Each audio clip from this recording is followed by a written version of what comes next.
In an historic ruling in Dakar, Senegal, the former dictator of Chad, Hissène Habré, has been convicted of crimes against humanity and sentenced to life in prison. The former U.S.-backed leader is accused of killing as many as 40,000 people during his 8 years of reign in power in the 80s. At the landmark trial in Senegal, Habré was also convicted of rape, sexual slavery, and ordering killings during his reign of terror. This is Judge Gustave Kam announcing the court's decision on Monday. Hissène Habré, la Chambre vous condamne. Hissène Habré, the court condemns you to life in prison. You have a period of 15 days from the pronouncement of this judgment to appeal the decision in accordance with the Criminal Procedure Code. Habré was tried in a special African Union-backed court established after a 2-decade-long campaign led by his victims. This is the first time the leader of one African country has been prosecuted in another African country's domestic court system for human rights abuses. After the verdict was read, survivors of Habré's regime embraced each other in the courtroom. This is Souleymane Gengeng, founder of the Chadian Association of Victims. Honestly, I'm very satisfied. I did not have the words, but let the name of God alone be glorified. It hurts me that many of my colleagues died along the way. They could not be here to see the result, which is why I was moved and brought to tears. But it is still a truly happy moment. I have to say it, but I cannot say it enough. Hissène Habré was sentenced to life imprisonment. He will finish off his life in prison, and that's all we wanted. I hope this serves as a lesson to all the other dictators out there. Hissène Habré is a former U.S. ally who's been described as Africa's Pinochet. He came to power with the help of the Reagan administration in 1982. The U.S. provided Habré with millions of dollars in annual military aid and trained his secret police, known as the DDS.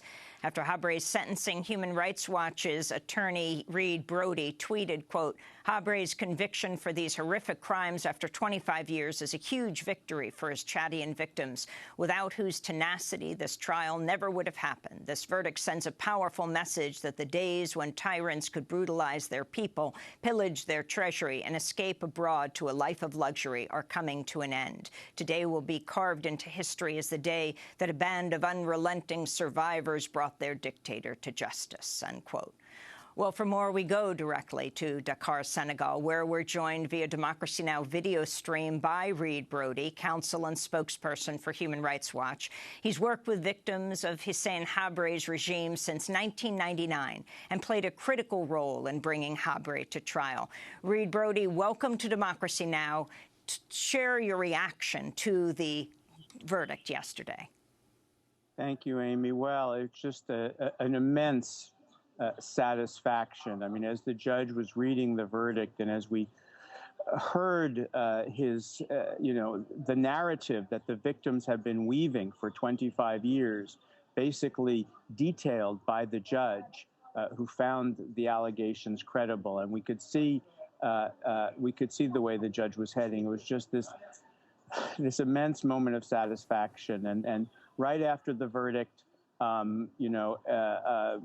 we were embracing, and there were a number of widows who had come from Chad, especially for the occasion, who started ululating.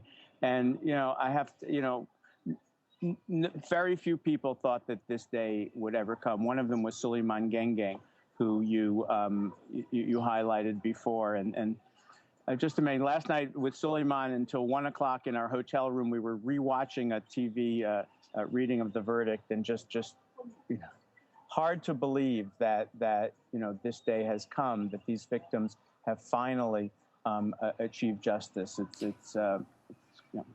Well, Reed, actually talk about Souleymane Gengeng, who we just saw responding to the verdict. Tell us his story. I want to go back to 2008, when we spoke to this Chadian activist who spearheaded the case. He described why it was so important to him for Habré to be tried. We're going to go to that clip in just a minute, but tell us about what happened to Souleymane.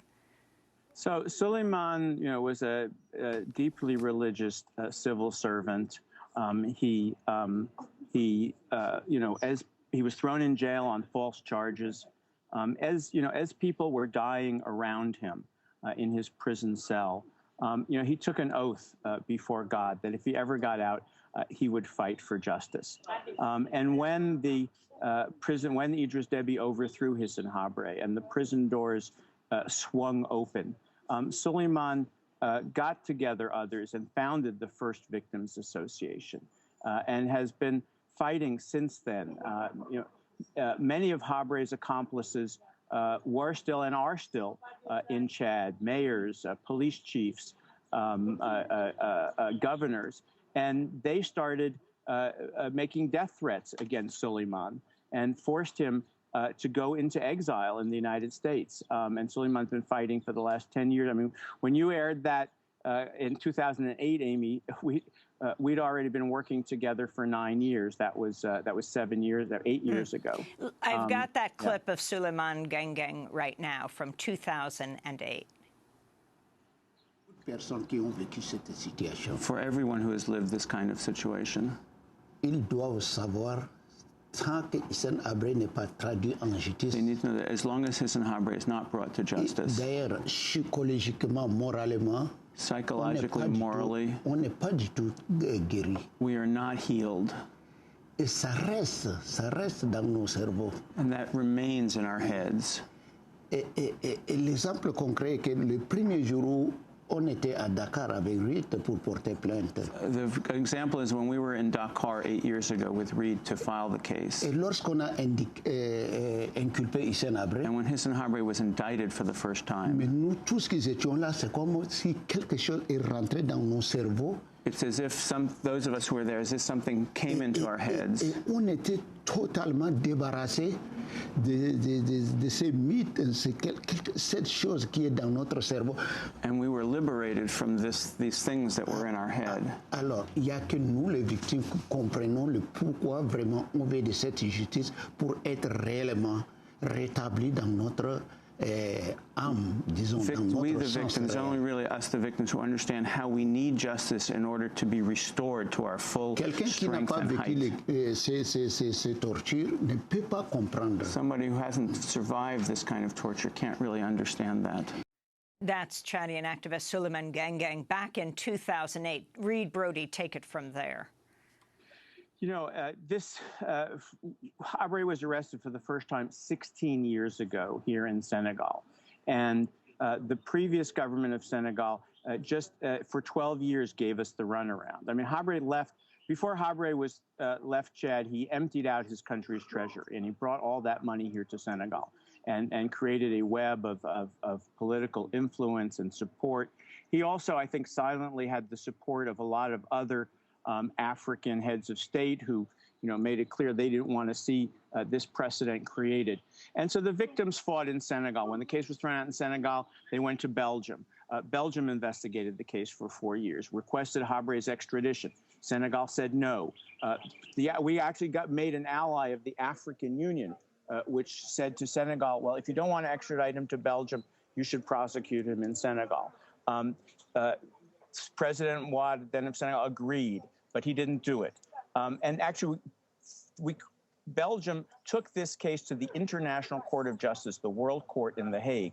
And in 2012, the World Court ruled by a unanimous decision that Senegal had a legal obligation to prosecute or to extradite Hissène Habré. And in those same months, Macky Sall became the president of Senegal. And Macky Sall was one of the many leaders of Senegal who the victims had been visiting over the years, creating the political support here in Senegal, creating the political conditions. And since 2012, the government of Senegal has been behind this court. And as you said, it was a court established by Senegal and the African Union.